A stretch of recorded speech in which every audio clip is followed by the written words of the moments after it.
السلام عليكم ورحمة الله وبركاته. الحمد لله والصلاة والسلام على رسول الله صلى الله عليه وسلم. اللهم لا علم لنا إلا ما علمتنا إنك أنت العليم الحكيم.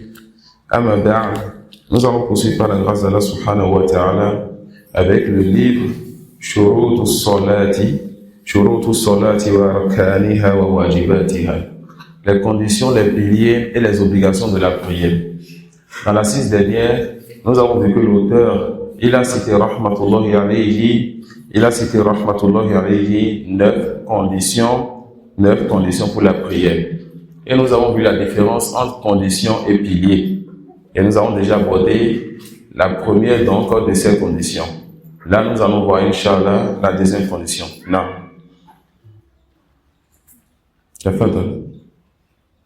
الشرط الثاني العقل والدين والجنون، والمجنون مرفوع عنه القلم حتى يفيق، والدليل الحديث رفع القلم عن الثلاثة: النائم حتى يستيقظ، والمجنون حتى يفيق، والصغير حتى يبلغ. Non. L'auteur dit الشرط الثاني, la deuxième condition, al-aql, la raison, wa bidduhu al-junoun, et son contraire, c'est quoi? C'est la folie. Le fou a perdu sa raison. Le fou, il a perdu complètement sa raison. Wal majnounu marfu'un anhu al-qalam hatta yufiq. Celui donc qui a perdu la raison, le fou, c'est quelqu'un dont les péchés ne sont pas comptabilisés.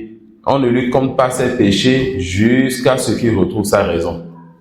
Ça suit. Alors en islam, le fou, on ne lui compte pas ses péchés jusqu'à ce qu'il retrouve la raison. Le prophète sallallahu alayhi wa sallam a dit Rufi'a al-qalamu an thalath. On a levé donc la plume à 3 personnes. Qu'est-ce qui est voulu ici? Il y a 3 personnes dans notre communauté, lorsqu'ils font des péchés, les péchés ne sont pas considérés. Les péchés ne sont pas comptés. D'accord? Parmi ces personnes, al-majnoun, celui qui a perdu la raison, le fou. Il dit wadalilu rufi al-qalamu an thalath, an-na'imu hatta yastayqidh, wal-majnounu hatta yufiq, was-saghiru hatta yablugh. La preuve de cela, c'est la parole du prophète sallallahu alayhi wa sallam. On a levé la plume à 3 personnes. Celui qui dort jusqu'à ce qu'il se réveille. Alors celui qui dort, les péchés ne lui sont pas comptés. Wal majnoun hatta yufiq. Le fou jusqu'à ce qu'il retrouve la raison. Alors le fou, ce qu'il fait comme péché, cela ne lui est pas compté. Was-saghiru hatta yablugh. Et l'enfant jusqu'à ce qu'il atteigne la puberté. Et le maximum chez l'homme et la femme, c'est lorsqu'il a 15 ans et non 18 ans. Ça suit? Le maximum chez l'homme et la femme, c'est lorsqu'il a 15 ans et non 18 ans. Et on peut être pubé à l'âge de 14 ans, on peut être pubé à l'âge de 13 ans et moins que cela. Lorsqu'on voit les signes de la puberté, et cela est connu. Alors, les savants disent que le fou, d'accord, comme c'est venu dans le texte, celui-là, sa prière n'est pas acceptée. Le fou, sa prière n'est pas acceptée. Est-ce qu'il doit rembourser la prière? Est-ce que le fou doit rembourser la prière? La réponse, non. D'accord? Celui qui a été touché, qu'Allah nous en préserve, de la folie, celui-là, sa prière n'est pas valide. Et s'il retrouve la raison, il n'a pas à rembourser la prière précédemment manquée, ou bien les prières précédemment manquées. On va faire suivre le fou d'autres personnes qui aussi n'ont pas eu leur raison, ou bien qui sont comme le fou pendant un certain temps. Comme ce qui est dans ce hadith, celui qui dort. Celui qui a dormi et qui a raté une ou certaines prières, est-ce qu'il aura remboursé ses prières? La réponse oui. Le prophète Mohammed sallallahu alayhi wa sallam dit Man nama an salatin aw nasiyaha falyusalliha idha dhakaraha. Celui-là qui a dormi ou qui a oublié. J'ai bien dit que celui qui dort rembourse, n'est-ce pas? Celui qui a dormi ou qui a oublié de faire certaines prières. Donc, il a dormi, il a manqué des prières jusqu'à ce que l'heure saute. Ou bien il a oublié, il a manqué des prières jusqu'à ce que l'heure saute. Le prophète sallallahu alayhi wa sallam dit que celui-là n'a qu'à faire la prière, donc rembourser la prière lorsqu'il s'en souvient. La kafarata laha illa dhalik. La personne n'aura pas autre compensation que le fait de rembourser la prière.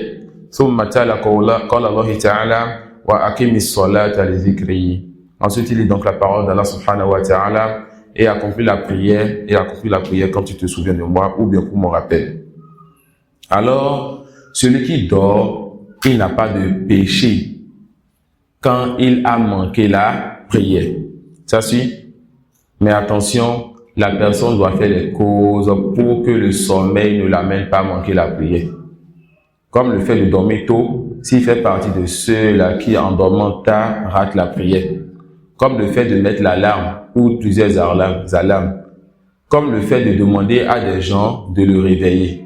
Et ce qui va dans ce sens. Ça suit, tu fais les causes et tu t'en remets à Allah subhanahu wa ta'ala. Le sakran, celui qui a pris l'alcool. Celui qui est ivre. Celui qui est ivre. Les savants disent as-sakran alladhi shariba khamran fazala aqluhu fa inna hadha as-sakran la yusalli. Celui qui a pris l'alcool, de sorte à ce que sa raison parte, celui-là, il n'est pas permis pour lui de prier. Ça suit? Celui qui a pris l'alcool jusqu'à perdre donc ses sens. Il s'est mis en état d'ivresse jusqu'à ce qu'il perde ses sens. On dit celui-là, il est interdit pour lui, il n'est pas permis pour lui de prier. Donc s'il priait à ce moment-là, sa prière n'est pas valide. On ne lui ordonne pas de faire la prière en état d'ivresse. Donc celui qui est en état d'ivresse, est-ce qu'on lui demandera prie? On dit non. Et si tu pries à ce moment, cette prière n'est pas valide. S'il prie donc, si celui qui est en état d'ivresse prie donc, sa prière n'est pas valide.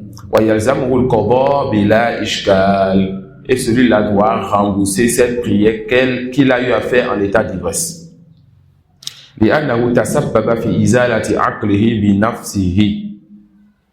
Pourquoi la prière qu'il a eu à faire à l'heure n'est pas valide? Parce que c'est lui-même qui a été la cause de la disparition, mais du fait que sa raison soit partie. Alors, il doit rembourser, même s'il a fait la prière à l'heure. D'accord? Et cette prière qu'il a fait, il a manqué d'une condition. C'était quoi cette condition? Il n'avait plus sa raison.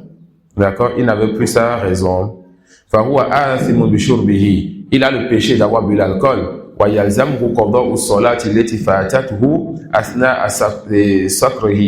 Et il doit aussi rembourser la prière qu'il a délaissée. Et quand on dit délaissée ici, même s'il l'a fait, il a délaissé. La prière qu'il a manquée lorsqu'il était ivre. Ça suit? Et les savants disent comment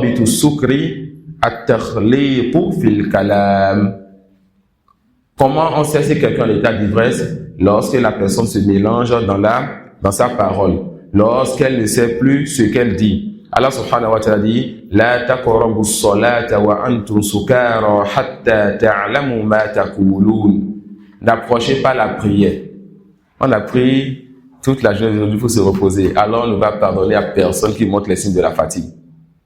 Ça suit? On a pris toute la journée aujourd'hui pour se reposer. On ne pardonnera à personne qui montre les signes de la fatigue. Donc craignez Allah les frères. Allah subhanahu wa ta'ala dit quoi? La taqrabu as-salata wa antum sukara hatta ta'lamu ma taqulun. N'approchez donc pas la prière alors que vous êtes en état d'ivresse jusqu'à ce que vous sachiez ce que vous dites. Subhanallah. Et nous sommes des gens qui étudions la croyance. Prendre l'alcool est un petit ou un grand péché. Un grand péché. Mais Allah subhanahu wa ta'ala montre dans ce verset, le mafhoum de ce verset, c'est que quand vous allez quitter cet état d'ivresse, vous pouvez prier. Alors ce grand péché ne vous a pas fait partie de votre foi, comme le dit les Khawarij et les Mu'tazila. N'est-ce pas? Ce grand péché, c'est un péché et votre Seigneur peut vous châtier pour cela. Mais est-ce que ça fait disparaître votre foi? La réponse non. Mais ça fait quoi? Ça a diminué votre foi, comme Ahl Sunnah wal Jama'a le dit. Les règles qu'on voit en croyance, quand vous les comprenez, vous les maîtrisez, vous méditez encore mieux sur les tests et vous allez voir de nouveaux tests et vous allez comprendre que ceci peut être une preuve ou bien c'est une preuve donc pour cette règle-là. D'accord? Et au début, vous allez prendre l'habitude de revenir vers un étudiant ou un chef pour dire, est-ce que ceci peut être une preuve pour ce sujet-là? Il dira oui, il dira non. Et avec l'habitude, vous allez commencer par faire des istinbatot en prenant les outils essentiels pour pouvoir comprendre les textes. Et Cheikh Ibn Uthaymeen, il avait un cahier dans lequel il méditait et il écrivait ce qu'il comprenait des versets. Ensuite, il allait voir son Cheikh Abdurrahman As-Sa'di pour lui faire voir ce cahier. Le Cheikh valide et il refuse. Il valide et il refuse. Et Ibn Uthaymeen est devenu ce qu'il est devenu dans le tafsir. Rahmatullahi alayhima jami'a. Alors, l'état d'ivresse, comment reconnaître cela? Quand la personne ne sait plus ce qu'elle dit. D'accord? Et quand la personne a atteint cet état, lorsqu'elle prie, sa prière n'est pas valide. Sa prière n'est pas valide. D'accord? Et sur cela, les savants disent فَمَنْ شَرِبَ وَلَمْ يَصِلْ إِلَى حَدِّ الْإِسْكَارِ بِمَعنى أَنَّهُ يَعْلَمُ مَا يَقُولُ وَلَا يَحْذَرِ وَلَا يُخَلِّطُ الْكَلَامَ أو يخلط في الكلام فإن حكمه حكم العاقل لا حكم السكران. Quelqu'un qui prend l'alcool, mais il n'a pas pris ça jusqu'au degré de devenir ivre, d'ivresse. Est-ce qu'on dit à cette personne que tu peux prier? La réponse oui. Lorsque l'heure de la prière vient, celui-là a l'obligation de prier. Il a le péché d'avoir pris l'alcool, mais l'obligation de prier malgré qu'il ait pris l'alcool parce qu'il n'était pas ivre. Est-ce que prendre l'alcool sans être ivre est permis? La réponse non. Ce qui saoule en grande quantité est interdit en petite quantité. Ça suit? Ce qui saoule en grande quantité, ce qui fait partie de la raison quand tu prends ça en grande quantité, cela est interdit quand tu prends ça en petite quantité. Que ce soit l'alcool, quel que soit le goût, la couleur, que ce soit des pilules, que ce soit des injections, que ce soit tout ce qui fait partie de la raison volontairement. Et les savants disent, ce qui fait partie de la raison avec un plaisir, cela est interdit. D'accord? Ça peut aller. Et ils vont faire l'exception de ce qu'on injecte à la personne ou bien ce que la personne inhale pour se faire opérer. On appelle ça l'anesthésie, n'est-ce pas? Car on injecte, n'est-ce pas, au malade qui va se faire opérer, car nous préserve une bonne santé, des choses qui vont faire partie de leur raison pour un certain temps. D'accord? Des choses qui vont faire partie de leur raison pour un certain temps. On a compris le tafsir sur la question de l'alcool. L'alcool en grande quantité est interdite et en petite quantité est interdite. Celui qui prend l'alcool en grande quantité jusqu'à ce que sa raison disparaisse, il a le péché pour l'alcool qu'il a pris. Mais quant à la prière, il est interdit pour lui de prier, et s'il prie, la prière est battue. La prière n'est pas valide. Celui qui prend l'alcool en petite quantité, est-ce qu'il a un péché? Il a un péché, il a fait un grand péché. Quant à la prière, on dit tu pries à l'heure. Ça suit? Donc ta prière est valide avec le péché. Et faites la différence entre deux choses. La validité de la prière et l'acceptation auprès d'Allah. Quand la personne a les conditions de la prière, dont la raison, celui qui a pris l'alcool en petite quantité, a la raison. On dit tu pries. Si tu as prié avec les conditions, les piliers, les obligations, on dit ta prière est valide. Mais est-ce que ta prière est acceptée? Ça c'est auprès d'Allah. D'accord? La validité c'est quand la personne vient avec les conditions, les piliers, les obligations. L'acceptation c'est Allah seul qui sait ce qui était dans le cœur. Voyez? Celui-là qui a perdu conscience un certain temps. Celui-là qui a perdu conscience un certain temps. Les savants disent que celui qui a perdu conscience un certain temps, on va regarder sa situation. Est-ce que c'était un long moment ou un court moment? D'accord? Ils disent Al-Mughma alayhi إذا فاتته وقت الصلاة بسبب إغمائه ماذا يفعل? celui-là qui a perdu conscience, si il a raté certaines prières lorsqu'il a perdu conscience, qu'est-ce qu'il va faire? Il dit, إذا أفاق من هذا الإغماء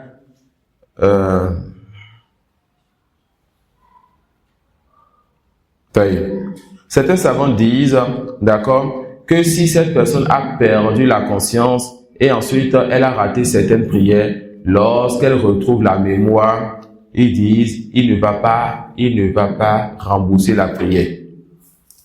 Qu'il ait perdu la conscience durant un long moment ou un court moment, alors ils l'ont fait ressembler au fou. D'accord? Certains savants disent que celui qui perd la conscience, qui perd la mémoire, et là on ne parle pas du fou, on parle de quelqu'un qui perd conscience, on dit il est dans le coma par exemple. D'accord?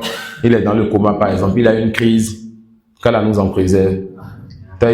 On dit cette personne, certains savants disent, si ça dure ou si ça ne dure pas, il n'a pas remboursé la prière.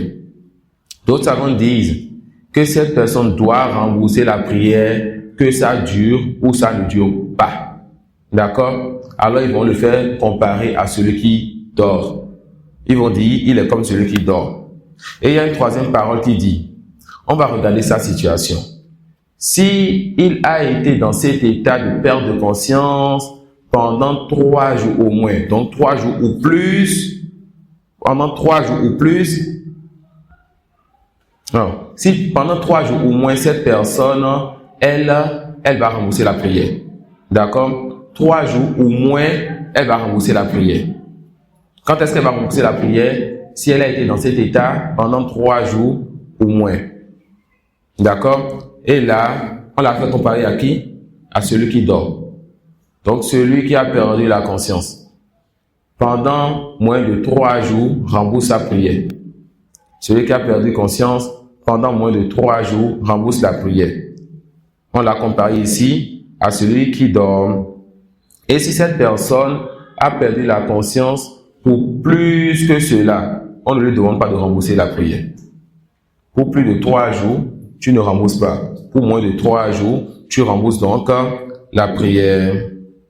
Et on rapporte qu'il y a certains athars des compagnons et de nos purs prédécesseurs sur ce troisième avis. Et Cheikh Salih Sindi, il disait cet avis que c'est Huwa al-Ihtiyab. C'est quoi al-Ihtiyab? Il y a divergence entre les savants. C'est un sujet où la divergence elle est permise. Il y a un avis, si tu prends cet avis, tu es sûr d'avoir quitté la divergence. Comment tu as quitté la divergence? Celui qui dit halal, haram, celui qui dit permis, pas permis, tous seront d'accord pour dire que ce que tu as fait, il n'y a pas d'ishkal, il n'y a pas de problème. D'accord? Donc on a 3 groupes. Un groupe qui dit que tu dois rembourser dans tous les cas. Vous voyez? Un groupe qui dit tu ne dois rembourser dans aucun cas. Un groupe qui dit, quand c'est moins de 3 jours, tu es comme celui qui a dormi, tu rembourses les prières de ces 3 jours ou moins. Et si c'est plus de 3 jours, tu ne rembourses pas. Les savants voient que ceci est plus proche de al-Ihtiyab. D'accord? Cela est un avis qui te permet, n'est-ce pas, de joindre entre les différents avis.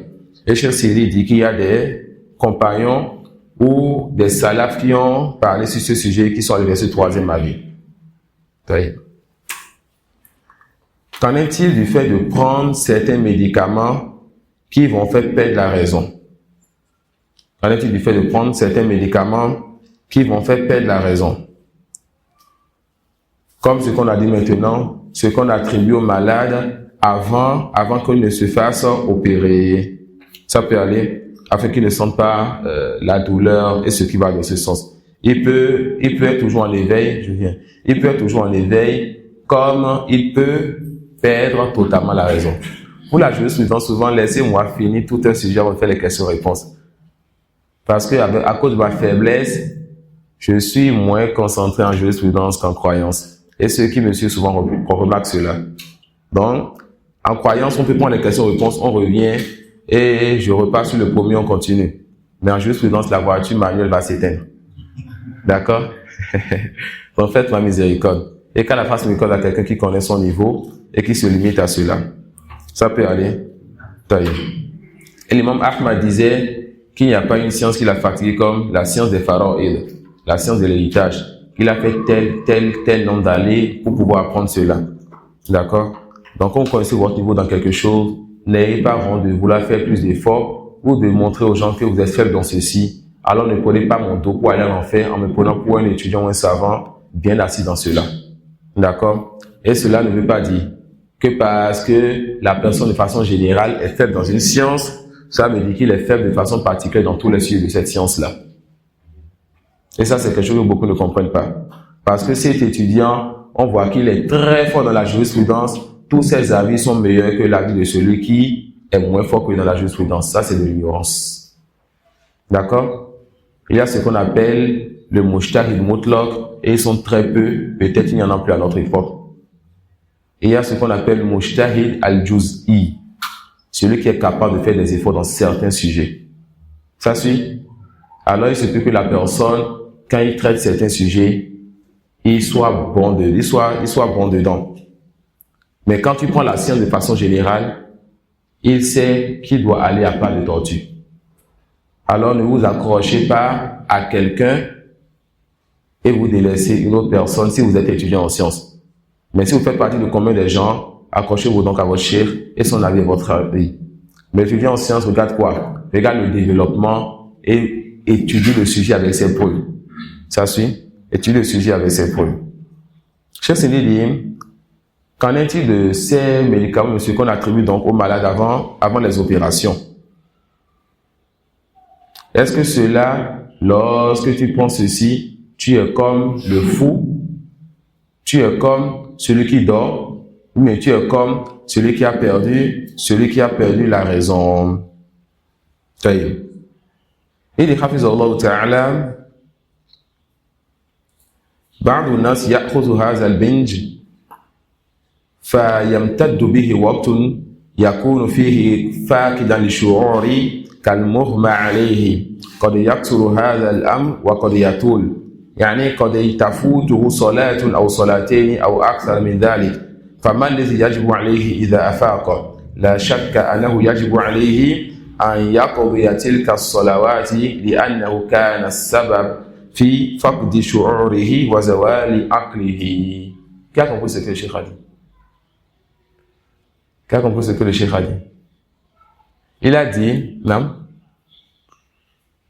Il a dit que celui-là à qui on a affligé et on a donné ce médicament, mais qui a pris ces médicaments, ou ce qui va dans ce sens et qui a perdu sa raison pour un certain temps, qu'il ce soit pour peu ou longtemps, d'accord, peu de temps ou bien un long moment, on dit cette personne va rembourser toutes les prières qu'elle a manquées lors de ce moment-là. Ensuite, il va nous donner une règle très bénéfique pour pouvoir clôturer, ce qu'on est en train de voir ici. Il dit, hafizahullah ta'ala, man kana sababan fi faqdi aqlihi wa shu'urihi fa innahu yalzamuhu an yaqdiya as-salah. D'accord? Celui qui a été une cause pour perdre sa raison ou ses sens, celui-là a l'obligation de rembourser la prière. Vous voyez? La règle dit quoi? Celui qui a été la cause de la perte de sa raison ou de ses sens a l'obligation de faire quoi? De rembourser la prière. Alors, le fou, est-ce qu'il a été la cause pour perdre sa raison? La réponse non. Alors, il n'a pas l'obligation de rembourser la prière. Celui qui dort, est-ce qu'il a été la cause pour perdre sa raison?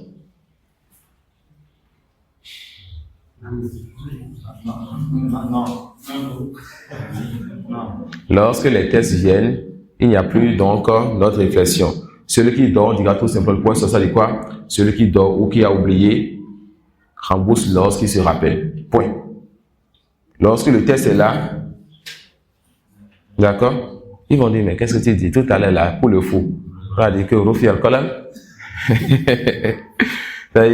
Parce qu'on a hésité, on fera quoi? On va revenir sur le test.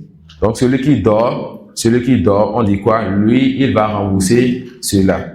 Ça suit. Et le plus souvent, volontairement, on va dormir. Peu sur ceux-là qui font des efforts comme chez Roslan et qui, comme il le dit, il ne va pas vers le sommeil, c'est le sommeil qui vient vers lui. Et j'ai vu un cas comme ça d'un de mes amis qui, lui, tu le vois, tu sens la fatigue, il ne veut pas se reposer. Jusqu'à ce que tu vois commencer par somnoler, jusqu'à ce que tu vois le poser sa tête sur ses cahiers. Ça peut aller. Mais le plus souvent, c'est quoi notre situation? Volontairement, on va vers le sommeil. Voilà pourquoi beaucoup d'entre nous, Combien de fois on a déjà médité sur le plafond vide? On attend le sommeil, il ne vient pas. On le bip, il ne vient pas. On attend jusqu'à ce qu'il vienne. Et quand ça dure trop, qu'est-ce que tu fais? Tu prends le mushaf, tu prends un livre de sciences et le sommeil vient. Ah oui, ils ont souri. On est tous dans cette situation. Ah, tu vas te coucher, tu regardes le plafond pendant des minutes et des minutes, le sommeil ne vient pas. Tu dis ok, tu prends ton portable, tu rentres dans le mushaf. Tu rentres dans WhatsApp jusqu'au fajr, tu es là. Tu rentres dans le mushaf, en même temps les yeux deviennent lourds. Allahu Akbar. N'est-ce pas? Non. Non. Comment je sais ça? Parce que je suis un homme. Je suis comme vous, n'est-ce pas?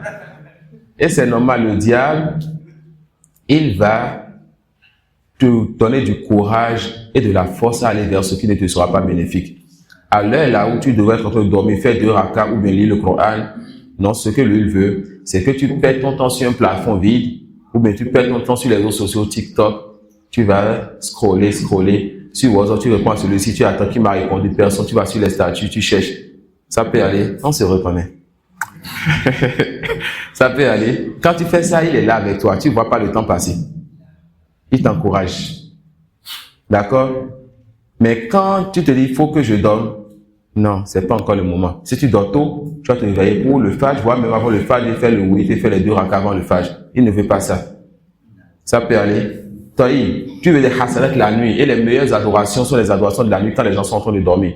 Tu prends le mushaf, alors là, il te dit, bon, le mot pour toi, c'est de dormir pour faire les adorations de tout le monde dans la journée, que d'avoir ce mérite supplémentaire. D'accord? Qu'Allah nous aide à comprendre ses rusés et à lutter contre lui. Non. الشرط الثالث التمييز ودين الصغار وحده 7 سنين ثم يؤمر بالصلاة بقوله صلى الله عليه وسلم مروا أبناءكم بالصلاة ل7 واضربوهم عليها ل10 وفرقوا بينهم في المضاجع. Non. L'auteur dit Ash-Shartu Thalith, 3e condition, At-Tamiz, le discernement. D'accord? C'est lorsque l'enfant commence à discerner entre le bien et le mal. Et son contraire, c'est quoi? C'est le fait d'être enfant. D'accord? Son contraire, c'est le fait d'être enfant ou petit. D'accord? C'est le cas, le discernement, c'est un enfant aussi. Mais il y a en bas de lui un autre degré encore plus, si vous voulez, on va l'appeler petit. D'accord? Il dit, Wahaddu sab'a sinin. Et on atteint le discernement lorsqu'on a complété 7 ans. C'est pas lorsqu'on vient d'avoir 7 ans. Lorsque tu es en train de finir ta 7e année pour vouloir rentrer dans ta 8e année, tu as complété tes 7 ans. Le début de tes 7 ans, tu as complété sa 6e année. Le début de tes 8 années, tu as complété sa 7e année. C'est là qu'on dit tu as atteint le discernement. Ça suit? C'est là on dit que tu as atteint le discernement. Le prophète sallallahu alayhi wa sallam dit quoi? Murru abna'akum bis-salati li-sab'in. Donnez l'ordre à vos enfants de faire la prière quand ils ont 7 ans. Alors qu'on sait très bien que lorsque tu n'as pas le discernement, la prière n'est pas obligatoire. Si l'enfant doit prier à 7 ans, c'est qu'à 7 ans, il a atteint l'âge de discernement. D'accord? Si l'enfant doit prier à 7 ans, ça veut dire qu'à 7 ans, il a atteint l'âge de discernement. Alors, question. Est-ce que la prière est obligatoire à l'enfant à 7 ans? Non. Le prophète dit donnez l'ordre à vos enfants de prier à 7 ans.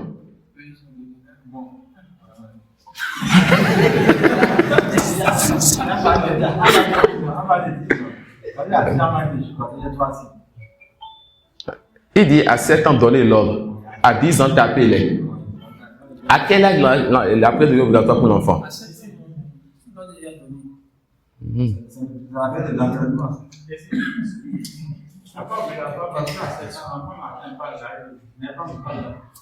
Mais pas mon cas, la sainte. À 7 ans, la prière n'est pas obligatoire pour l'enfant. L'ordre tombe sur qui? L'enfant ou bien les parents? Les parents.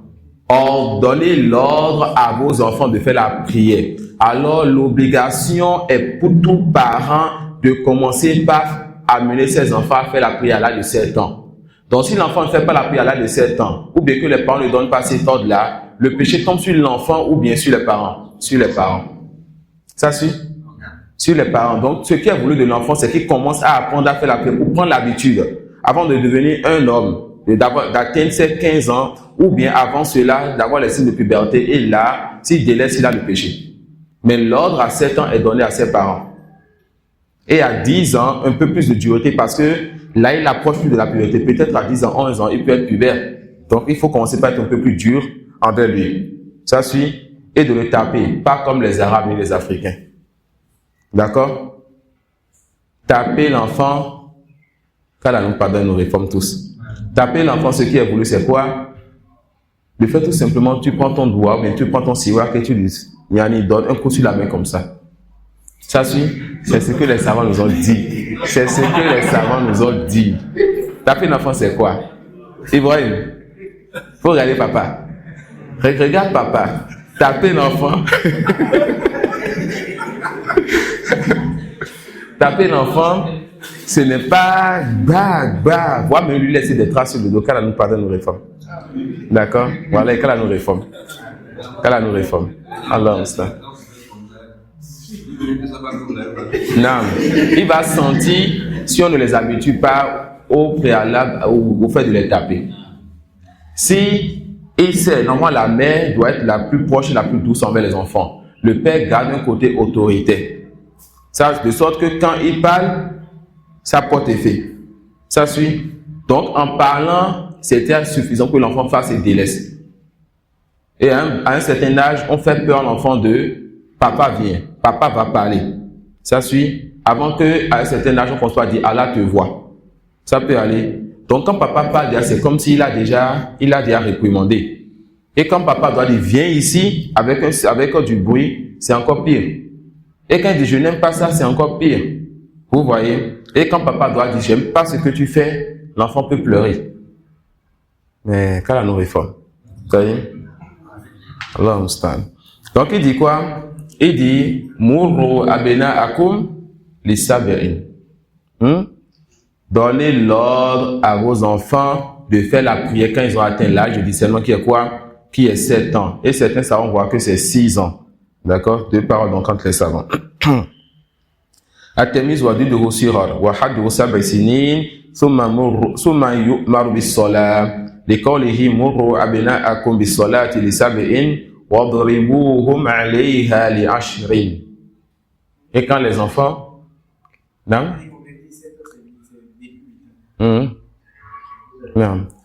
Et quand les enfants ont atteint 10 ans, deux choses se passent. S'il est négligent dans la prière, on le tape comme on vient de le voir. D'accord? Quand il est négligent dans la prière, on le tape comme on vient de le voir. Ça suit. Et on a demandé de faire quoi? De les séparer à partir de 10 ans. Même si c'est deux garçons, même si c'est des jumeaux, même si c'est deux filles, même si c'est des jumelles. Et pire encore quand c'est des sexes opposés. Non, c'est des enfants consanguins. Mais l'islam nous a demandé de les séparer. L'islam nous a donné des règles à la maison. Tu sépares tes enfants déjà à partir de 10 ans. Ça suit.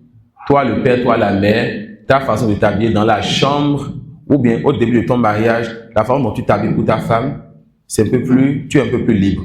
La façon dont elle s'habille pour toi, elle est un peu plus libre. Quand il y a les enfants qui commencent à approcher l'âge du discernement, ou bien peut-être un peu avant, c'est là où l'enfant peut commencer à dire aux voisins ou bien à tonton, ceci et cela de la maison. Là, la façon dont l'homme et la femme s'habillent dans la chambre, ce n'est pas la même chose au salon en présence des enfants. Et les enfants, à un moment donné, commencent à donner permission d'ouvrir la porte des parents. Et s'ils ne font pas cela, on commence à leur dire, prochainement tu frappes, prochainement tu demandes avant de rentrer. Ça peut aller. Alors il ne convient pas donc que papa à la maison porte un petit truc où on voit ses cuisses. Et pire donc pour maman, mais c'est juste ces enfants qui sont à la maison. D'accord? Et certains comportements que tout le monde doit connaître afin de savoir comment rester même chez lui à la maison. Comment rester même chez lui à la maison. Et si vous savez ce qui vient aux étudiants et aux savants comme question, wallahi, les gens sont éprouvés dans beaucoup de domaines de leur vie. C'est des choses simples que vous pensez négliger ou bien qu'on pense négliger. Mais si vous savez ce que les gens posent comme question, wallahi, c'est terrible. Wallahi, c'est terrible. Wallahi, c'est terrible. Alors que de petits comportements que l'islam nous a enseignés, et toutes ces choses, c'est terminé. Tu vis avec ton père, avec ta mère, sois capable de dire, wallahi papa, wallahi maman, j'aurais bien aimé que tu t'habilles de telle façon, même à la maison, ou bien que tu couvres telle chose. Et surtout, si tu fais partie de ceux-là dont on voit le bien, la religion et le bon comportement, quand les parents aiment un enfant, ils vont faire quoi? Ils vont faire des efforts pour faire tout plaisir à cet enfant-là. Ça suit? C'est pour faire plaisir à cet enfant. Et toi-même, en retour, tu vois comment tu t'habilles en présence de tes parents, de tes frères, de tes sœurs. Ça suit? En présence de tout le monde. Et pire encore, ton cousin ou ta cousine n'est pas ton frère ou ta sœur. Tu peux épouser ton cousin ou ta cousine en islam. Alors ta cousine est une femme étrangère pour toi. Tu ne peux pas te comporter avec elle d'une façon qu'il est même interdit pour toi de te comporter avec quoi? Avec ta sœur. Ça suit? Que dire alors si c'est carrément des connaissances qui vont se prendre pour des cousins ou bien pour des frères? Ça c'est encore pire. D'accord? Tu ne dois pas te retrouver seul avec une fille étrangère. Tu ne dois pas te retrouver seul avec ta cousine, car le diable sera votre troisième. D'accord? Et ces choses, si on ne les préserve pas, très vite on ouvre la porte du mal et c'est difficile de revenir après. C'est difficile de faire quoi? De revenir après. D'accord? Donc le discernement, c'est à partir de 7 ans chez certains savants et c'est ce qu'on va retenir ici pour rester dans le livre.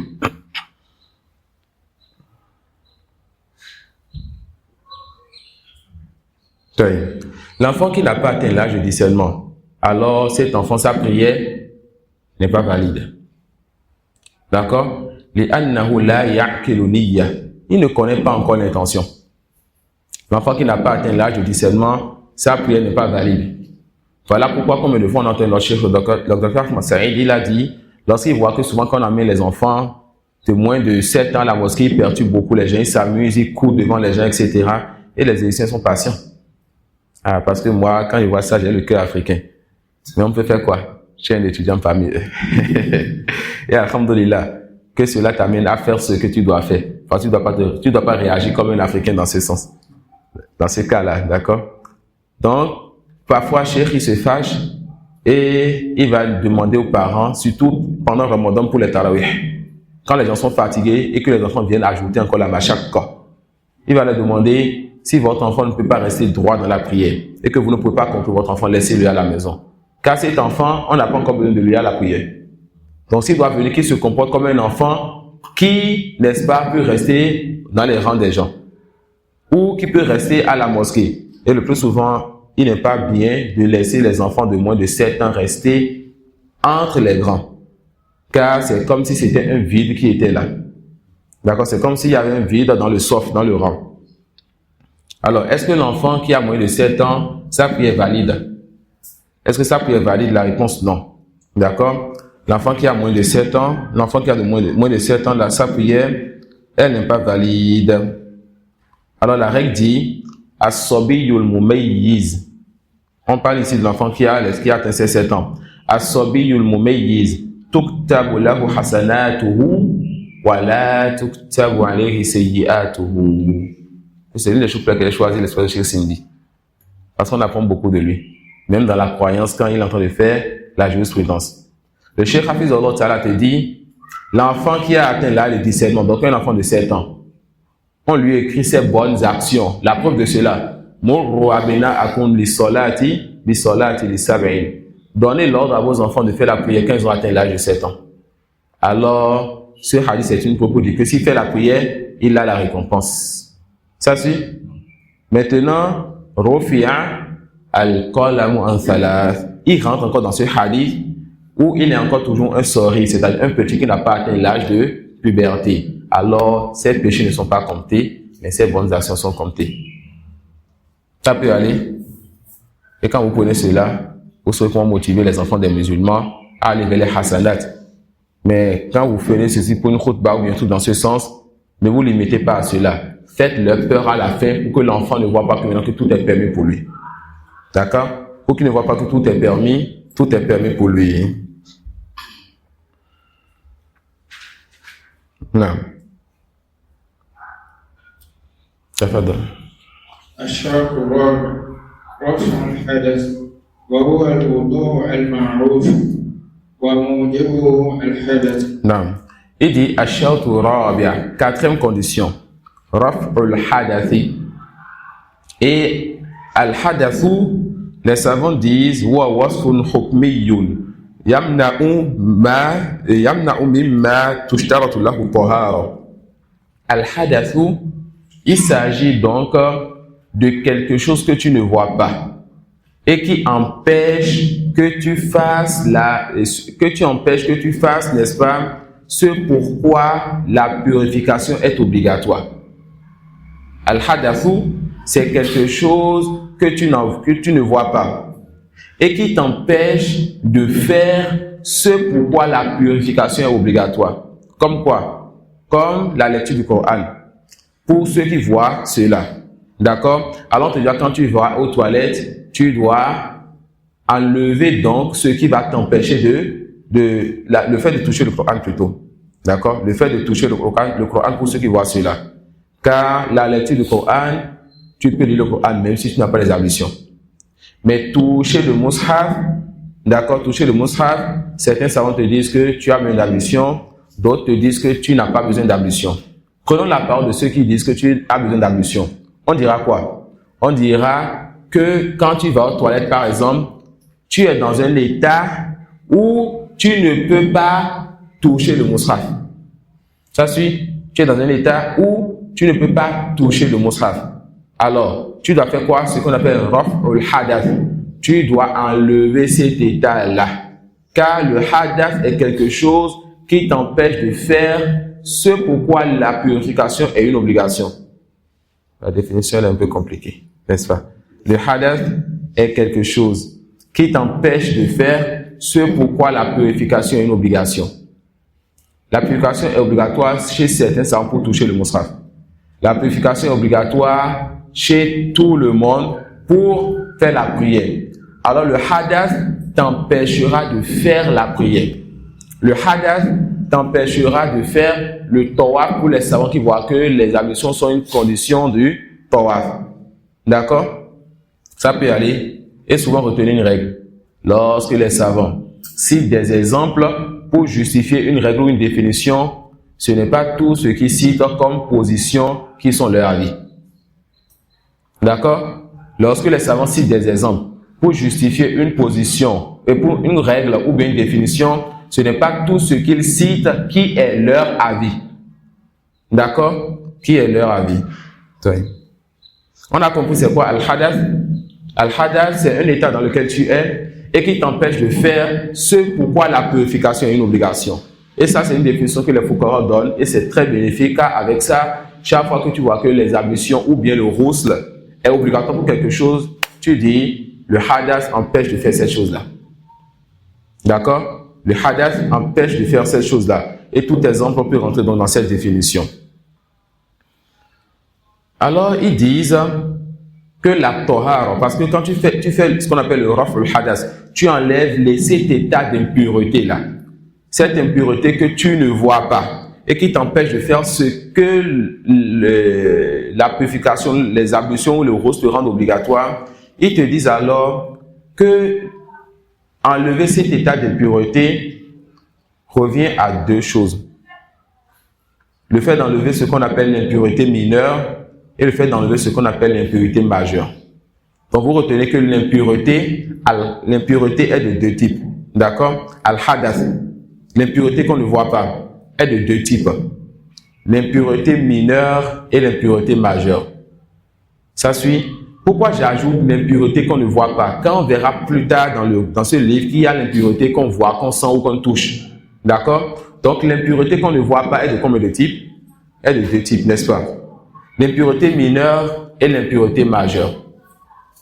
L'impureté mineure, c'est ce que tu vas enlever par les ablutions.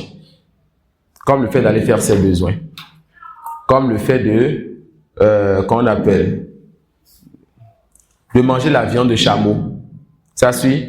Ceux qui mangent la viande de chameau rentrent en état d'impureté mineure. Tu as tes ablutions, tu as mangé la viande de chameau, tu dois refaire les ablutions. Mais si tu n'as pas fait ce qui est connu de tout ça pour annuler les ablutions. Manger la viande de chameau annule les ablutions. D'accord? Annule les ablutions. Mais boire le lait de chameau n'annule pas les ablutions. Boire l'urine de chameau n'annule pas les ablutions. Est-ce qu'on peut boire l'urine de chameau? La réponse oui. D'accord? Et c'est un rebelle. Ça suit? Taïb. Alors, ce qui annule les ablutions sur le chameau, c'est ce qui a rapport avec sa viande. C'est ce qui a rapport avec sa viande. Voilà pourquoi les savants disent dans les moutons comme dans les Al Mustakna, Aklu lahmil jazuri khassatan. Al-jazur, al-ibil. Le fait de manger la viande de chameau khassatan, seulement ça. Pas son lait, pas son urine et ce qui va dans ce sens. Ça suit? Pas son lait, pas son urine, ni ce qui va dans son sens, dans ce sens. On a compris c'est quoi l'impureté mineure. L'impureté mineure, c'est ce que tu enlèves par les ablutions. Et l'impureté majeure, c'est ce que tu enlèves par le ghusl, par le grand bain. Malgré tout le repos de la journée, des gens sont fatigués. Les frères, craignons Allah. Craignons Allah. Quand on ne voit pas que vos frères sont fatigués pour une raison valable et qu'on les empêche de se reposer, parce qu'on voit que le repos n'est pas bénéfique. Ou bien le temps de repos, vous n'utilisez pas ça pour ce qu'il faut. Ça peut aller. Non. Alors on dit quoi? L'impureté majeure, c'est ce qu'on enlève avec le ghusl. L'impureté majeure, c'est ce qu'on enlève avec le grand bain. Oui. Et subhanallah, l'impureté mineure, ce qui crée souvent ça, ce qui cause souvent ça, c'est des choses qui sont en eux-mêmes impures. Comme le vent, comme l'urine, comme n'est-ce pas, le fait d'aller faire ses besoins, vous avez compris ce qu'il a voulu. Oui. Mais l'impureté majeure, le plus souvent c'est créé, mais c'est causé par quelque chose qui est pur. La sortie de sperme. Cela, ça fait quoi? Ça te met en état d'impureté majeure. Que ce soit le halal ou le haram avec une femme. D'accord? Et dans cette partie, les savants montrent aussi des choses qui sont permises et interdites parce que tous ont le même jugement. Alors, celui-là qui a des rapports avec sa femme, il est en état d'impureté majeure. Lorsque les parties intimes de l'homme et de la femme se touchent, même s'il n'y a pas pénétration, il est en état d'impureté majeure. Il doit faire le ghusl. Ça suit? Nam. C'est ça que les savants appellent dans les livres de jurisprudence iltiqa al-khitanayn. Lorsque la partie de l'homme touche la partie de la femme, même s'il n'y a pas pénétration, tous les deux sont en état d'impureté majeure. S'il y a pénétration et qu'il n'y a pas éjaculation, tous les deux sont en état d'impureté majeure. Ça peut aller? Taïm. Que l'homme ait des rapports avec, dans le haram, ou bien la femme ait des rapports avec le haram, ils sont en état d'impureté majeure. Que l'un d'entre eux ait des rapports avec des animaux, ils sont en état d'impureté majeure. Que les rapports soient faits avec la femme ou avec l'homme, par le derrière, ils sont en état d'impureté majeure. Et ça, c'est des choses qu'il faut connaître. La majorité est haram, mais vous connaissez le jugement. Ça peut aller. La majorité est haram, mais vous connaissez le jugement. On a fait la différence entre l'impureté mineure et l'impureté majeure et comment l'un des deux, comment cette impureté, on l'a décrit. On a dit ça de quelque chose qu'on ne voit pas et qui t'empêche de faire ce qui t'est rendu obligatoire. Voilà encore un frère en Allah qui vient de rentrer. Qu'Allah le préserve. Salam alaikum. Il a dit quoi? Il a dit l'impureté, c'est quoi? Al-hadath. Il s'agit de quelque chose que tu ne vois pas. Il s'agit de quelque chose que tu ne vois pas. Et qui fait quoi? Et qui t'empêche de faire ce qui t'est rendu, ce que les ablutions, mais la Torah te rend obligatoire. Vous voyez? Ce que la Torah te rend obligatoire. Non, on revient à vos questions, Inch'Allah. Non. Concernant le partage en accouchement, c'est ce qu'on ne voit pas. Non. Maintenant, quand le bébé peut le dévier ou pas cette chose-là. Ça ne rentre pas dans le hadath. Mais ça te met en état de hadath. D'accord? L'urine, on voit ça et ça a une odeur. Tout ce qu'on voit, tout ce qui a d'odeur ou tout ce qui a une couleur, on voit ça, on sent ça ou on peut toucher. On voit, on sent ou on peut toucher. Ces choses-là, on les appelle najasa. Et on verra ça par la suite, peut-être demain, parce qu'on va s'arrêter sur le hadath. Mais on vous fait la différence. Les impuretés, d'accord, sont de deux types. Le hadath et la najasa. Le hadath, il s'agit d'une impureté que tu ne vois pas et qui t'empêche de faire ce que les ablutions te rendent obligatoire, comme la prière et ce que nous avons cité. D'accord? La najasa, il s'agit d'impureté que tu vois, que tu sentes ou bien que tu peux toucher. Tu peux voir, sentir ou toucher. Et lorsque ça touche le corps, le vêtement ou le lieu de prière, ça annule la prière. On verra cela en son temps. D'accord? On verra cela en son temps, Inch'Allah. Non. Parlant de la viande de chameau, Non. Parmi les catégories d'animaux qui est permis en sacrifice pour la préservation, j'espère que le chameau est concerné. Bien sûr. Et j'en ai mangé en Mauritanie. Longuement. Quoi? Vous avez jamais mangé ça? J'ai envie d'écouter ça aussi. Attendez, les frères, un instant. Les frères, un instant. Khaled, vous avez fait quoi, mon grand frère? Vous êtes sûr? Depuis, je n'ai pas encore vu son sourire. Et ce n'est pas son habitude. Là, ça va mieux maintenant. Alhamdoulilah, on l'a débloqué. Ah bon? C'est pour ça que vous minez? On va régler le problème là parce qu'il y a certaines personnes, quand on ne va pas leur sourire, c'est pas bien. D'accord? Al-Hadath. Ça suit? Huwa wasfun qa'imun bil badan. Yamna'u mimma yajibu lahu tahara. Ah, il a compris déjà. Alhamdulillah. Quand vous venez en français, en fait, c'est comme si Expliquez-nous ça en français. Allez-y. vous avez dit vraiment c'est quelque chose qu'on ne voit pas. Non. D'accord? Non. Qui nous rend obligatoire. Non, qui empêche. Qui empêche, pardon, ce qui nous rend obligatoire l'ablution. Ce que l'ablution nous rend obligatoire. C'est ce que vous avez dit. Non. C'est ça. L'ablution nous rend obligatoire. C'est là, je n'ai pas compris. Qui nous rend obligatoire, ce pourquoi l'ablution est obligatoire. C'est pas grave. Le grand frère a raison. Le hadath, d'accord, il s'agit de quelque chose que tu ne vois pas et qui te rend et qui t'empêche de faire ce pourquoi l'ablution est obligatoire. Le souris. Alhamdulillah. On a tous compris la définition de hadath. Le hadath, c'est quoi?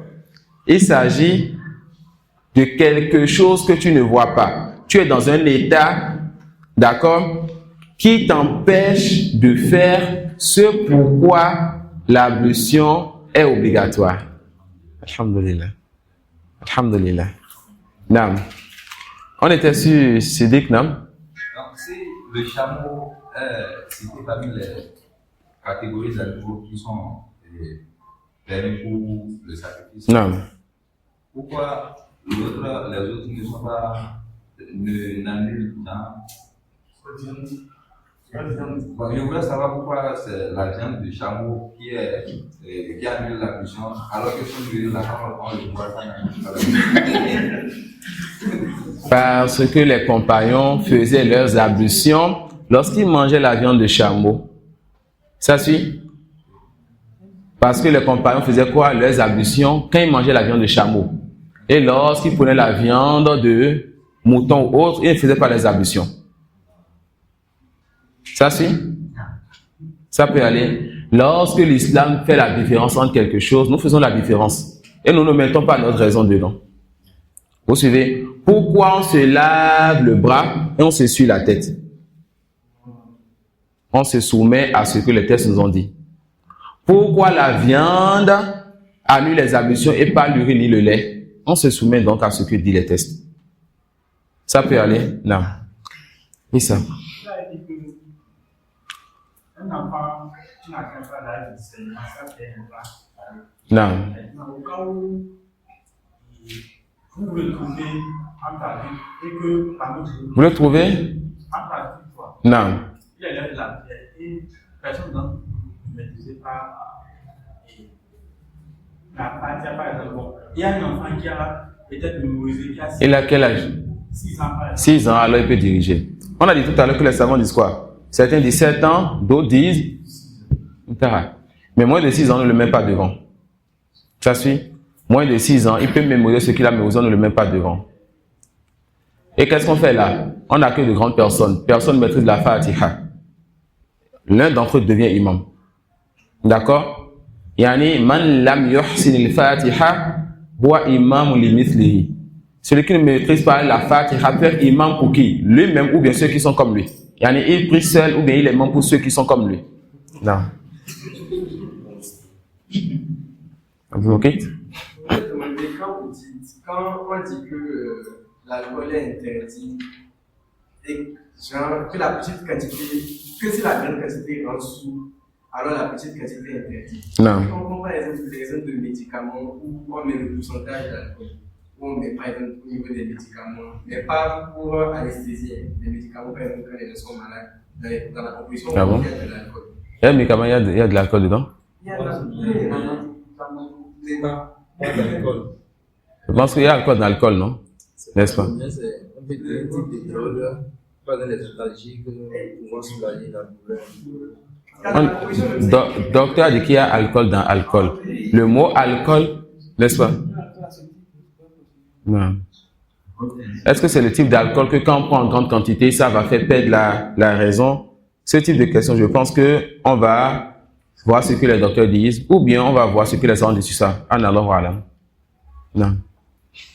Là, on a parlé, vous avez dit, si quelqu'un fait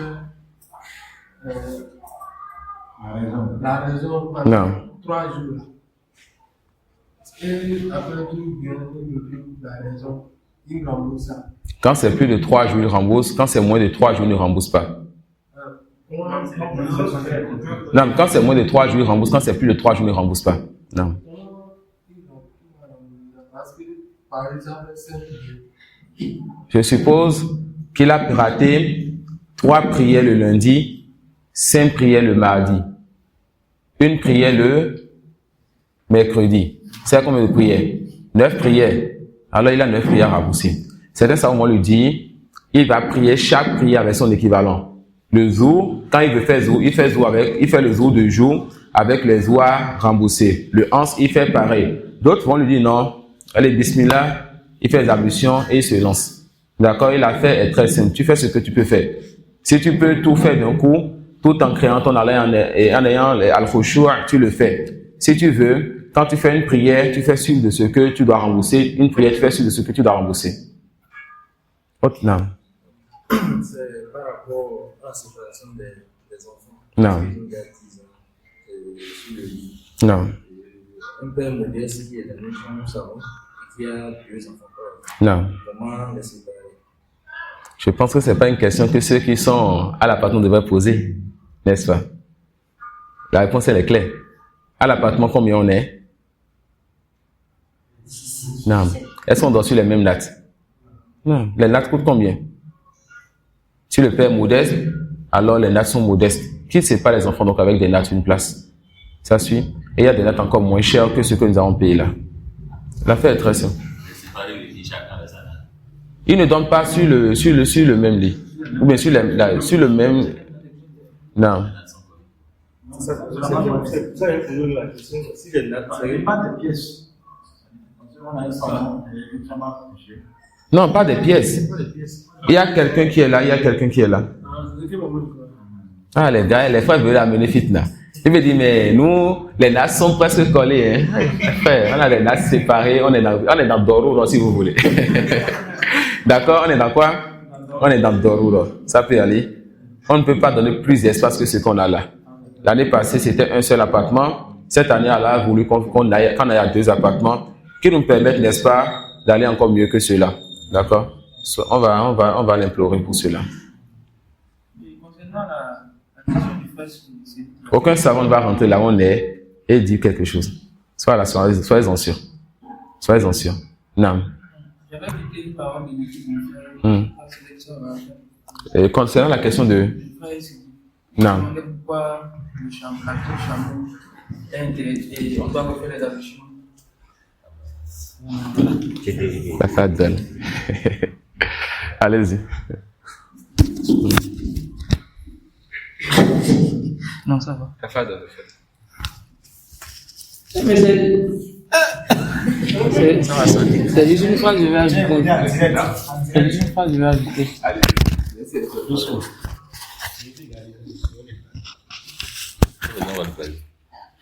En fait, j'ai écouté une phrase bénéfique d'un frère concernant les questions dans lesquelles on fait rentrer la raison. Et le frère disait que quand on a un test clair, que le mieux c'est de ne pas faire rentrer la raison, car si à chaque fois on fait rentrer la raison, on va plus adorer Allah par soumission. On va à chaque fois faire rentrer notre raison, et ça ne sera plus une question de soumission, mais ça sera pas le fait qu'on doit à chaque fois raisonner sur les tests. Donc je voulais quand même ajouter ça pour peut-être que ça va être bénéfique aux frères. Et le frère, il pense qu'on va lui laisser le micro plus d'une fois. Quand il a remarqué quelque chose, ça vous avez remarqué aussi, ça va changer. Vous n'avez pas remarqué ça? Il y a de l'hésitation. On va, Inch'Allah, vous laisser parler un peu plus en public que cela. Pourquoi? Parce qu'on est en train de se former pour parler en public. Vous n'avez pas vu que les cours que je fais, c'est pas comme les cours que je fais en ligne, et que les cours que je fais, c'est pas comme les cours que d'autres frères font, où il y a le sourire à la communication et tout. Et pour ceux à qui il y a dit, moi, je ne veux pas des élèves, mais je veux voir des compagnons. Voilà pourquoi moi, mes cours, c'est ce qu'on appelle Ba'ab Maftour. Quand je vais le soir dans des conférences, là, je vite les questions, ou bien les questions une fois en passant, c'est à la fin. Mais avec vous, c'est différent. On veut sortir des frères qui vont aller faire la dawa, prêcher, rester devant les gens. D'accord? Voilà pourquoi il y a parfois cette communication-là. D'accord? Pour qu'il y ait, comme on le dit, on se file l'un à l'autre, qu'on soit à l'aise dans ceci. D'accord? Qu'on soit à l'aise, qu'on soit à l'aise dans ce qu'on se dit. Ça peut aller. Donc, toute réaction que j'ai, même les souris que j'ai, même tout ce que je fais, c'est voulu. Et si je voulais faire le sérieux du début jusqu'à la fin des séminaires, je le ferais. Mais j'ai un objectif. J'ai un objectif en ayant ce type de relation avec vous. Et on espère que cet objectif, on l'atteigne. Et qui sait, peut-être l'année prochaine, le septembre de l'année prochaine, Inch'Allah, vous allez voir le fruit de ce comportement que j'ai avec vous. D'accord? Quand vous allez voir ce qu'on va faire en septembre de l'année prochaine, Inch'Allah, vous allez voir le fruit de ce comportement. D'accord? Pourquoi on l'a rencontré cette année, le frère Hakim? Mais parce qu'on a eu beaucoup de bien, le cas le préserve, on essaie de le faire parler. On a envie qu'il se sente à l'aise avec les frères. Subhanallah, c'est l'un des plus réguleux, mais le plus réguleux de cette mosquée. Et que ce soit le président, l'imam ou les gens de cette mosquée, il y en a qui assistent, comme le grand frère là. Ça suit. L'imam, Shafarullah, j'ai appris qu'il est un peu indisposé depuis le matin. Le président plutôt, Shafarullah, j'ai appris qu'il est indisposé depuis le matin. Il vient parfois, il s'assoit plus d'une heure de temps. L'imam s'assoit 2 heures de temps. Ça suit. Mais il est du quartier et il fait un effort particulier. Et les gens le connaissent dans le quartier qu'il est aussi particulier dans d'autres choses. Imaginez qu'on quitte ici et qu'on laisse ne serait-ce que celui-là, que son père ou bien l'imam dise, une fois, dit quelque chose dans la journée d'Allah. Et qu'on voit qu'il a vraiment profité de ce séminaire. Il vient, il se lève, il prend son cahier et qu'il parle 15 minutes et tout le monde se dit à la Montbéric. On a laissé quoi derrière nous? Quelqu'un qui a fait tourner et faire réaliser cette séance dans cette mosquée jusqu'à notre retour l'année prochaine encore. Vous voyez un peu? Et le grand frère, Inch'Allah, va débloquer la gêne qu'il a eu tout à l'heure. Vous avez ressenti une certaine gêne, n'est-ce pas? En tout cas, moi, j'ai remarqué de l'hésitation dans votre voix. La même hésitation que j'ai quand je me mets devant pour diriger la prière ou quand je dois faire une khutbah. Ah, je ne suis pas encore habitué, j'ai toujours de la peur quand je fais ces choses-là. D'accord? Non, et ça?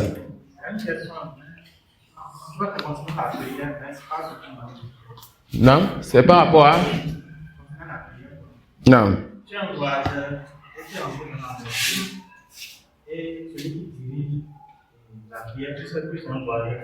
Non.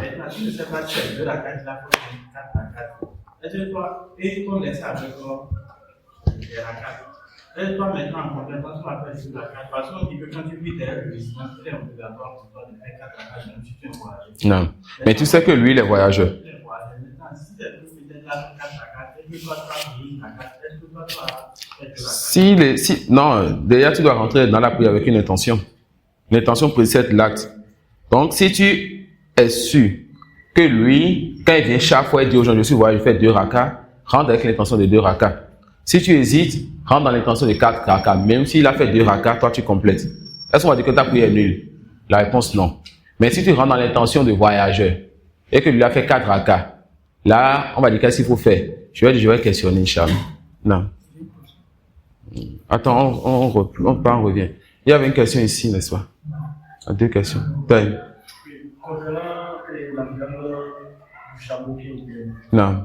Là. Qui n'est pas Allez-y. Allez-y. Quand tu parles, Tu dois faire les ablutions. Non. Et j'aimerais savoir, est-ce que la chapelle, les tomates, tout ce qui est de l'espèce du chameau, quand dedans, c'est spécifiquement le chameau mâle? Les textes n'ont pas dit chameau mâle. Hein. Tu manges tout ce qui ressemble à chameau, tu refais tes ablutions. D'accord? Sauf si quelqu'un a vu le contraire de cela, il nous fait profiter de ceci. Non. Par rapport à ça, deuxième phrase là, il faut qu'on corrige encore.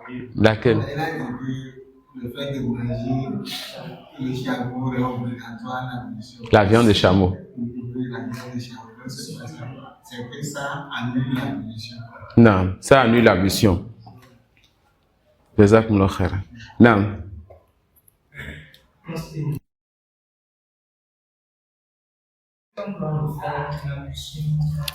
Somnoler, allons sur le sommeil même. Le sommeil lui-même n'annule pas les ablutions. Mais le sommeil, comme les gens disent, yani naqdil wudu. Le sommeil est un état dans lequel tu peux perdre les ablutions. Pourquoi? Car tu ne sais plus ce qui se passe. Tu peux sortir un vent sans le savoir. Ça peut aller. Taïb. Alors si le sommeil lui-même n'annule pas les ablutions, somnoler n'annule pas les ablutions. Donc celui qui a somnolé, il se lève et il prie. Sauf si en somnolant lui-même, il sait que il vient d'annuler ses ablutions. Ça peut aller. Taïb.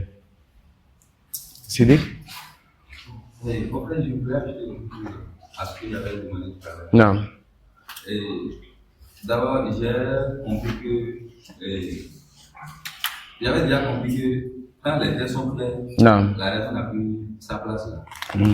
Bon, vous savez, quand vous avez la science de quelque chose et que vous vous mettez devant quelqu'un qui ne connaît pas cette chose-là, mais que vous voulez apporter la science de cette chose-là à la personne, quand vous-même vous voulez vous préparer ça bien pour certains points bien, vous ne maîtrisez pas tous les points qu'il faut pour apporter la science à la personne.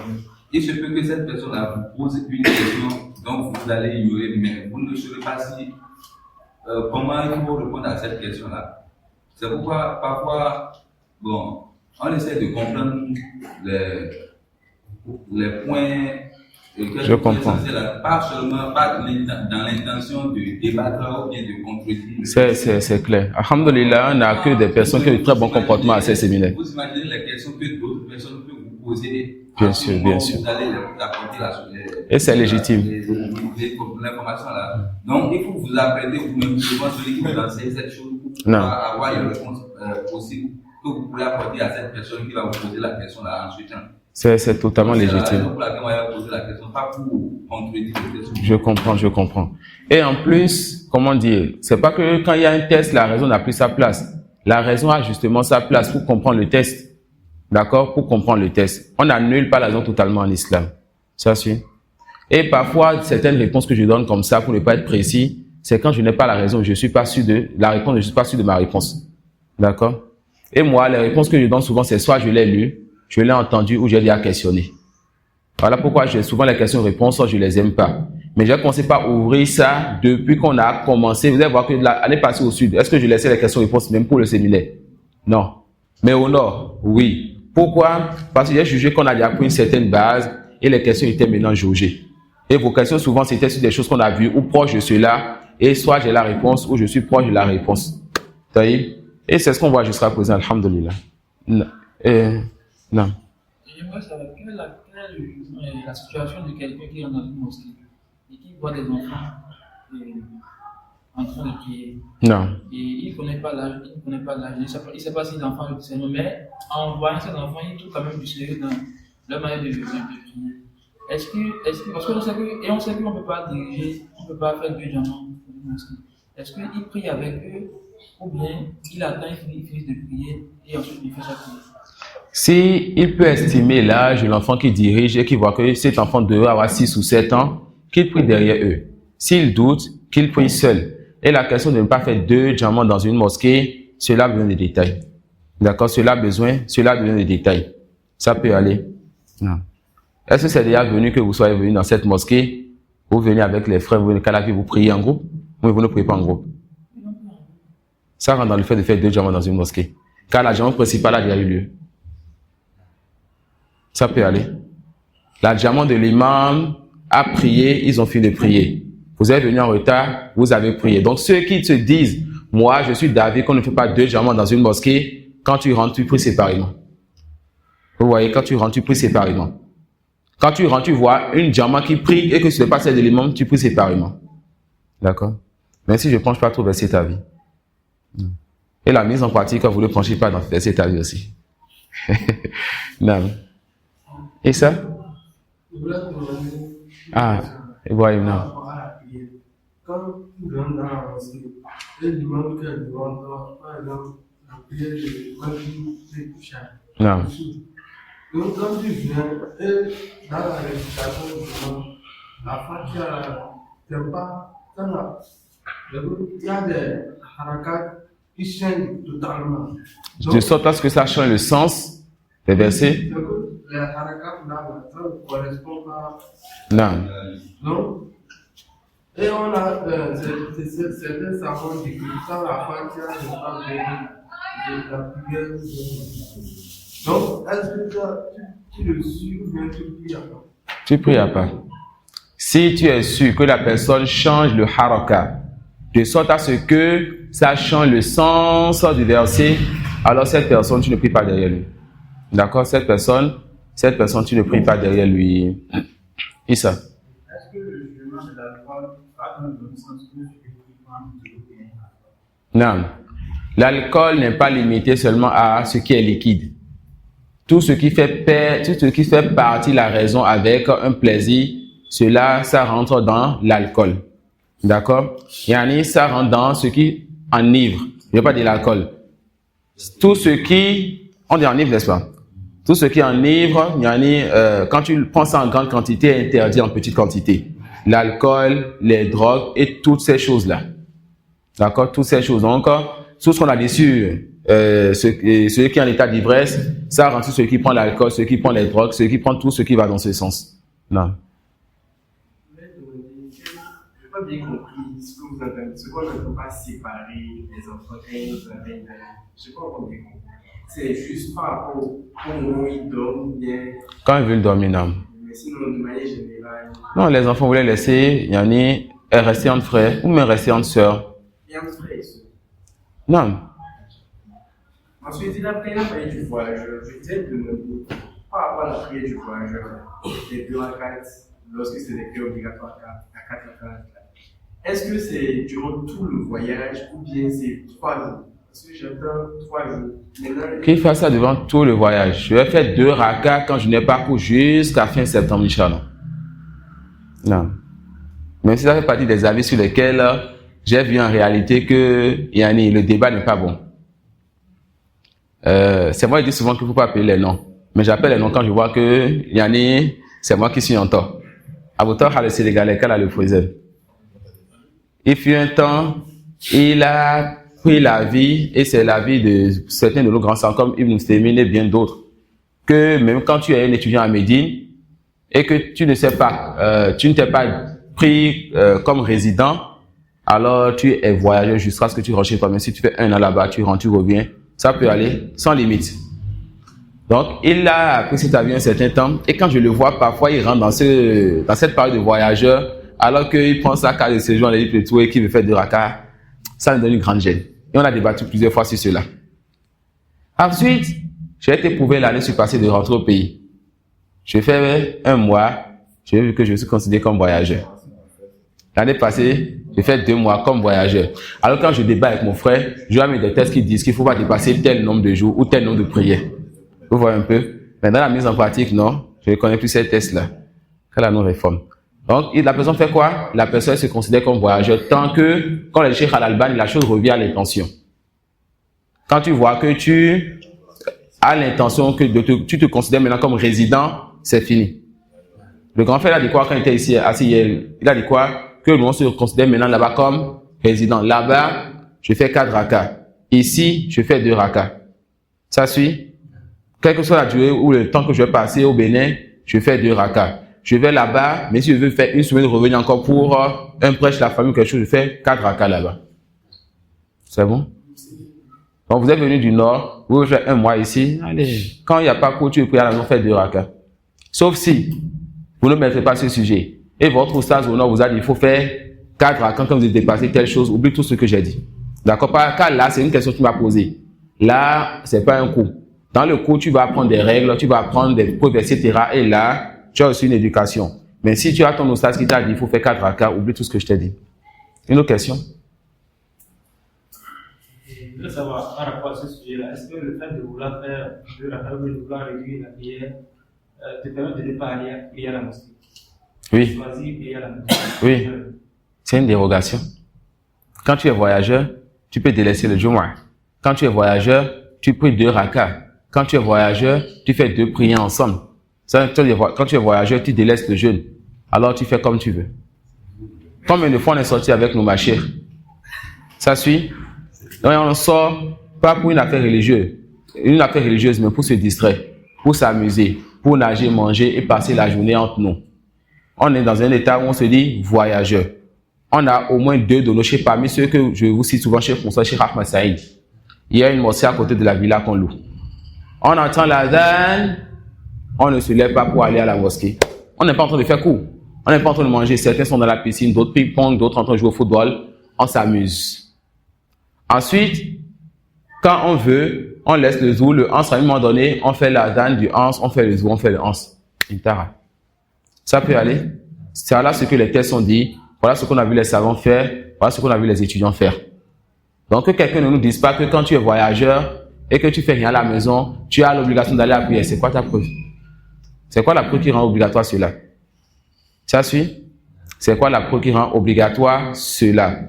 L'une des choses qu'on peut rapporter comme parole de savant, ce sera la parole de Ibn Qayyim, qui voit donc que quand tu as posé tes valises, là, tu ne fais plus le jam. Car lui, il voit que le jam, c'est quand il y a la machakor. Quand tu es sur le chemin. Et quand tu poses ta valise, tu fais plus le jam, mais tu fais quoi? Tu fais chaque prière à son heure, mais tu continues à faire tes 2 rakas. D'accord? Mais pour le fait de prier à la mosquée, si tu veux, tu pries à la mosquée. Si tu veux, tu pries à la maison. Et si on devait prendre l'avis de ceux qui nous disent, quand tu fais rien, prie à la mosquée, finalement, on va délaisser la dérogation d'Allah. Et Allah, elle comprend de sa dérogation. Qui justifie donc pourquoi on doit prier à la mosquée? J'ai dit doit. En tant que voyageur, si on ne fait rien, que Dieu si on est distrait. D'accord? On a vu les étudiants, les savants distraits et ne pas aller à la mosquée. Que la mosquée, le plus souvent, c'est à côté de la villa qu'on loue. Mais jamais on est sorti avec eux, on a pris dans une mosquée en tant que voyageur. Jamais. Et ça fait des années qu'on soit avec eux pour ces voyages-là. Non. Je pense que même si tu as les cours des études, tu peux faire 7 ans, tu auras les 7 ans, même plus. C'est oui, selon l'avis de ces savants. Et c'est souvent ça qui me gênait dans le truc. Mais quand je viens, c'est 1 mois, 2 mois, je ne sens plus la gêne. Mais subhanallah. Yani, la chose, c'est une affaire de règles. Mais si toi, tu sens une gêne, d'accord? Mais si tu sens une gêne, je pense que l'une des dernières choses que je lui ai dit avant qu'il ne quitte l'Égypte, c'est que yani, son avis, je ne vais plus débattre avec lui si c'est ta vie. Et c'est après avoir goûté à un voyage au Bénin où j'ai fait 1 mois et je me considère toujours comme voyageur. Là, quand je suis rentré dans le cas, j'ai pu mieux comprendre ce qu'il disait. Mais quand je rentre dans la théorie, quelque chose en moi rejetait cet avis-là. D'accord? Quelque chose en moi rejetait cet avis-là. Qu'on ne rejette pas un avis à cause de je pense ou bien d'un sentiment. D'accord? Non.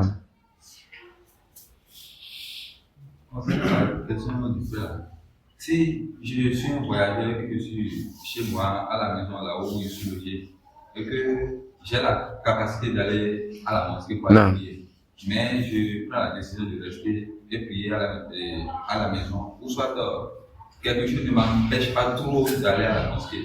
Mais bon, moi, j'ai pris la décision de prier à la maison. Est-ce que j'aurai la récompense de Yama quand je prie à la mosquée, en priant à la maison, étant un voyageur? Si en étant résident, vous avez l'habitude de prier à la mosquée, alors le voyage vous donne la récompense de ce que vous faisiez à la maison. Si en étant résident, vous avez l'acte de faire le jeûne du lundi et du jeudi, en étant en voyage, vous avez cette récompense. Ça suit? Alors vous êtes récompensé même si vous n'allez pas à la mosquée. Et si vous allez, c'est bien sur bien. Et en restant à la maison, vous avez cette récompense-là et vous avez encore pris la dérogation à la haine que vous prenez de sa dérogation. D'accord? Donc celui qui veut me dire que c'est obligatoire, ou bien quand tu ne fais rien, tu dois aller, que la personne sorte dans ses preuves. Non. Il y a une autre question ici, oui, on prend une dernière question, Inch'Allah, pour se préparer pour la conférence du soir. Je me rappelle quand on était avec le frère Mohamed Oran, par rapport, on faisait comme ça. Non.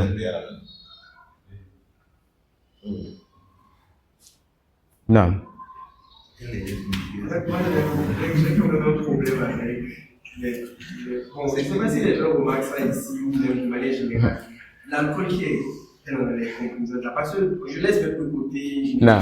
Quand tu prends la mayonnaise, par exemple, si tu sais que la mayonnaise, tu vas voir, ils vont mettre l'alcool. Même s'ils ne mettent pas, c'est-à-dire parce que bon, j'ai fait aussi un peu de médecine. Tu es? J'ai fait un peu de médecine, pas pour dire que... Ah ouais, c'est pour te... Cher Hamza. Justement, il a fait aussi médecine. Il a fait aussi médecine. Ok. On a maintenant divergence entre les médecins. Non, parce que dans les composants, la même chose, c'est ah, il a miné, hein. Il a miné quand même. Non.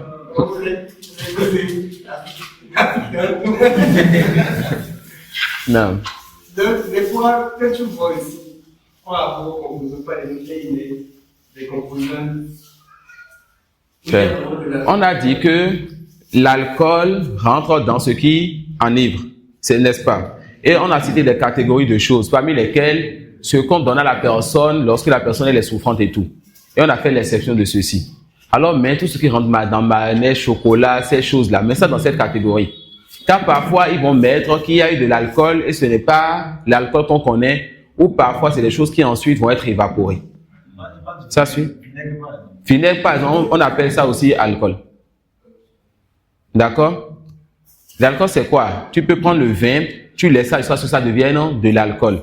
Les vinaigres aussi, tu laisses ça jusqu'à ce que ça peut enivrer. D'accord? Donc, il y a beaucoup de choses qu'on va appeler parce que ces choses ça va enivrer. Et tu sais que l'alcool, on peut encore le transformer et ça va plus te mettre en état d'ivresse. Ça peut aller. Donc, quelque chose qu'on t'a dit que c'est devenu alcool, peut-être qu'on t'a dit de son état premier quand c'est rentré dans la chose. Mais à cause des transformations, ça ne peut plus enivrer. On va dire quoi? Tant que le côté sucre pas, alors le jugement du sucre pas. Quand le côté ivre, là, ce qui va enivrer en grande quantité pas, on dit que la petite quantité n'est plus interdite. Ça suit? Donc, à l'intérieur ça de la tête, il faut manger ça, il faut manger mayonnaise. C'est pas comment on il faut que tu commences par prendre ça en grande quantité. Quoi? Non. Non. Pense que les musulmans prennent et délaissent ce qu'ils délaissent. Ça suit, pense que les musulmans prennent et délaissent ce qu'ils délaissent. Inch'Allah. Ça suit. Et évite de douter sur ce que les musulmans ils prennent. Ce qu'ils prennent, c'est ça qui est le halal. Ce qu'ils délaissent, c'est ça qui est le haram. Sauf lorsque tu vois une catégorie d'entre eux et tu sais que ceux-ci-là, ils vont vers le halal, vers le haram de façon apparente. D'accord? Jazakumullah khairan. Une dernière question. Non. Non, on va. Voyager comment? Voyager comme les machines le font là-bas? Ah, ça c'est en septembre. On l'a fait l'année passée. Pas voyager, mais on s'est distrait l'année passée. Non. Concernant là, Chokotou, ça enivre, n'est-ce pas? Vous connaissez le jugement? C'est quand ça commence à pousser là.